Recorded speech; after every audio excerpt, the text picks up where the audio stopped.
Xin chào mừng tất cả quý vị đã đến với kênh YouTube của Trần Michael, và đây là chương trình chúng ta cùng đi qua những cập nhật về các cuộc đua cho chức thượng nghị sĩ năm 2024. Bây giờ thì nó thực sự với quý vị là đang trong cái thời gian nghỉ lễ, cho nên là những tin tức mà về tranh cử nó cũng rất là hạn chế. Phải qua năm bắt đầu rồi vô kỳ làm việc rồi này kia, bắt đầu mới có thêm nhiều cập nhật nữa.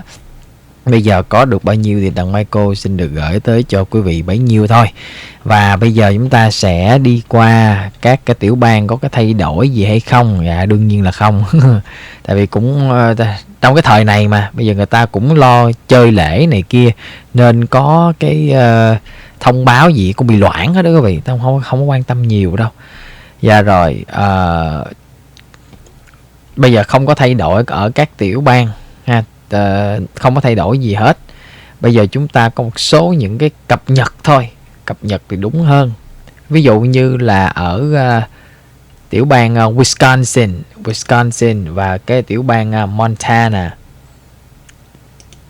Thì ở tiểu bang Wisconsin ông cảnh sát trưởng David Clark thì ổng đang có cái điểm thăm dò rất là cao tại Wisconsin. Thì trong cái chương trình với ông John Frederick tuần này thì ông David Clark nói rằng là ông ấy đang nghiên cứu. Lúc đầu thì mấy lần trước khi hỏi mà ổng chỉ nói là tôi cũng chưa đưa ra quyết định, tôi chưa có gì hết này kia. Nhưng mà bây giờ ổng nhích thêm một bước, gọi là ổng explore tức là nghiên cứu đó. Tại vì thường các ứng cử viên mà họ chuẩn bị đi tranh cử, họ sẽ thành lập một cái gọi là ủy ban nghiên cứu trước coi có nên tranh cử hay không. Thì đây là một bước, cũng có thể trong giờ chót họ sẽ không tranh cử. Cũng có thể trong giờ chót là như vậy, nhưng mà bây giờ nó thêm một bước, là ông David Clark này rồi.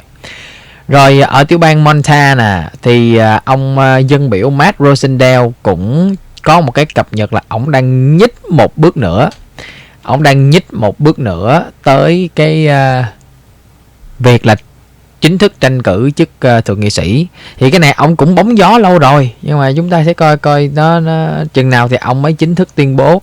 Nhưng mà nếu như mà ông này đi tranh cử đó thì sẽ là một cuộc chiến trong nội bộ đảng thực sự luôn. Tại vì sao? Cái ông Tim Sheehy này, cái ông thân Tàu nè, cái ông làm ăn với Trung Quốc đi, đúng hơn là làm ăn với Trung Quốc đi ha, là được cái đám của ông Steve Daines ủng hộ nha. Ông Steve Daines là ở trên NRSC đó. Ông Steve Bannon mấy bữa nay là ông chửi banh xác ông này luôn nè. Đúng rồi, tiếp tục đi ông Steve Bannon để cho vạch mặt ra cho mọi người biết là cái ông này ông chả tốt lành gì đâu ha. Ông này tham tiền thôi. Ở bên đây thì ông ta ở bên Wisconsin thì ông ta khoái cái ông này nè, David Hoffman nè, ông nào có tiền. Ở Michigan cũng vậy. Ở Michigan thì ông ta khoái cái ông Mike Rogers, người đến từ Deep State. Đây, Mike Rogers này nè. Mike Rogers nè, người đến từ Deep State nè, ông ta khoái ông này lắm. Nói chung ai có tiền là ông khoái à. Đó, cho nên là có tiền thì về vô đó dễ nhập bọn với họ hơn. Đó. Rồi bây giờ chúng ta sẽ đi tới một cái bản tin đến từ phía của tiểu bang California, nói về cái cuộc chiến thượng viện ở đây và xung quanh ông Steve Garvey là ứng cử viên của đảng Cộng Hòa cho chức thượng nghị sĩ năm 2024. Bản tin của Politico nói rằng là cái cuộc tranh cử vào thượng viện từ California của ông Steve Garvey giống như là đang bắt đầu nóng lên, và đảng Dân Chủ thì vui mừng.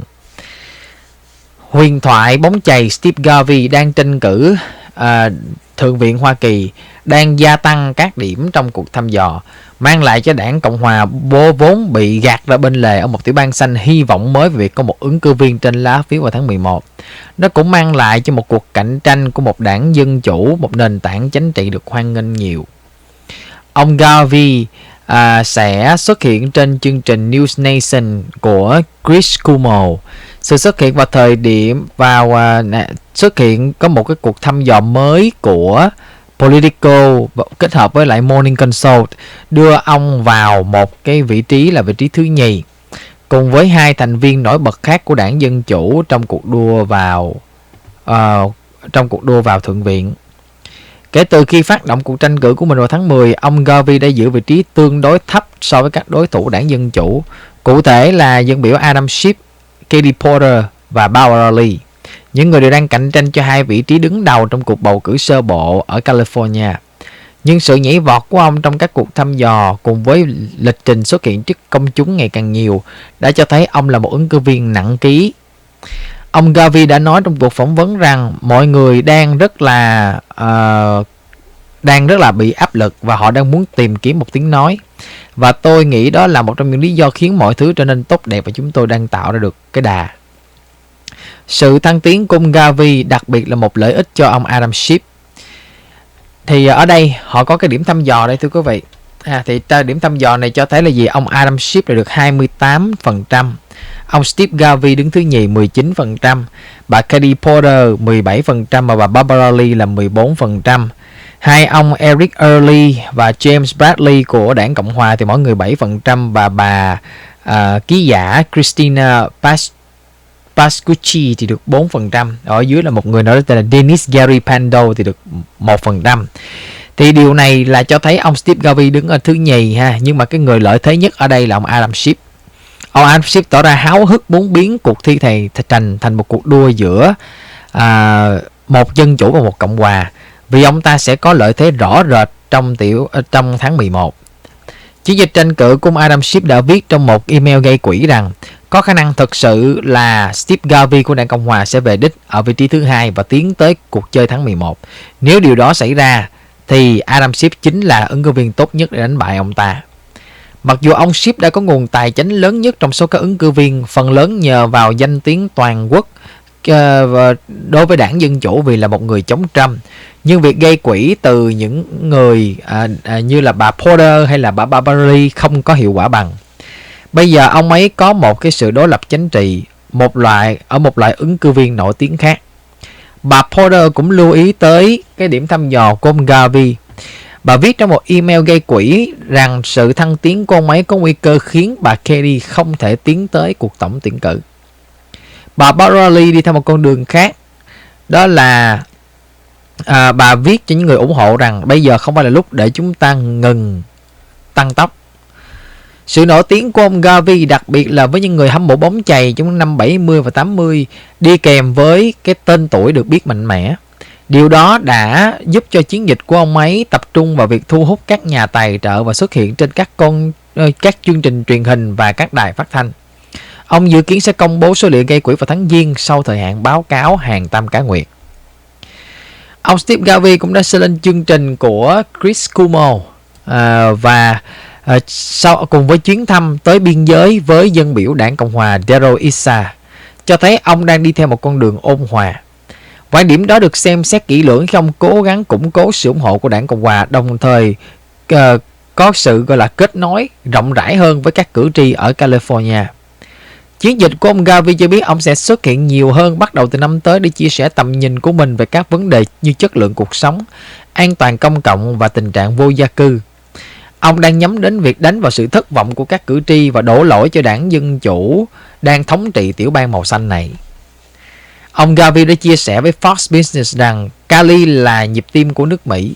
Bây giờ nó chỉ là một cái tiếng thở thoi thóp vì nó đã bị đàn áp bởi cái không khí của những người cánh tả. Người dân California đã không bầu cho một ứng cử viên Cộng hòa nào cho chức vụ toàn tiểu bang kể từ năm 2006, khi thống đốc Arnold Schwarzenegger nắm quyền. Và đảng này đã liên tục gặp khó khăn trong việc tìm kiếm các ứng cử viên gọi là đàng hoàng để tranh cử ở các vị trí cao nhất. Ông Garvey mặc dù chưa nắm giữ chức vụ chính trị nào, có lẽ là cơ hội tốt nhất của đảng Cộng hòa tại Cali có được trong nhiều năm để giành chiến thắng trong một cuộc đua toàn tiểu bang. Đối với những người theo đảng Cộng hòa, nửa mong đợi sẽ bị tức là cái niềm mong đợi của họ sẽ bị dập tắt vào tháng 11. Tuy nhiên, việc ông Garvey lọt vào được cái trận chung kết đã là một chiến thắng, mà nó nói chung là cái tư tưởng của người thua cuộc thì nó như là được tới đó là mừng lắm đầu vậy đó. 2 thập niên chơi bóng chày đã khiến ông trở thành một cái tên quen thuộc ở Los Angeles, nơi có 5,6 triệu trong số 22 triệu cử tri đã ghi danh của California. Thăm dò của Politico và Morning Consult cho thấy là ông ấy còn được biết tới nhiều hơn cả bà thượng nghị sĩ hiện tại là bà LaFonza Butler. Và cũng đúng thôi. Tại vì bà LaFonza Butler, bà ấy là cái người ở Michigan, bà là người ở Maryland mà, ta đâu có biết bà đâu. Đây nè, bà Butler nè, bà này là người ở Maryland mà bà mới nhảy qua Cali đây thôi. Đó. Lúc bà được bổ nhiệm làm thượng nghị sĩ là bà còn Maryland mà, nên người ta không biết là đúng rồi. Trong số những người có khả năng đi bỏ phiếu sơ bộ, 37% chưa bao giờ nghe tới tên bà Butler, so với 22% chưa bao giờ nghe tới ông Garvey. Nhưng mà bà đâu tranh cử đâu, nó đâu thành vấn đề. Mặc dù ông Schiff miêu tả ông Garvey là một người MAGA cực hữu, ông Garvey vẫn tỏ ra không cam kết về việc ông ấy có gắn kết với Tổng thống Trump hay không. Điều này có thể gây tổn hại cho ông trong số những người cứng rắn. Nhưng cho tới nay, việc chưa lên tiếng về Tổng thống Trump dường như không làm mất lòng những người ủng hộ ông. Ông Garvey nhận thấy sự ủng hộ từ 51% số người đã bỏ phiếu cho ông Trump vào năm 2020 trong cuộc thăm dò mới nhất, vượt xa những người Cộng hòa khác trong cuộc đua.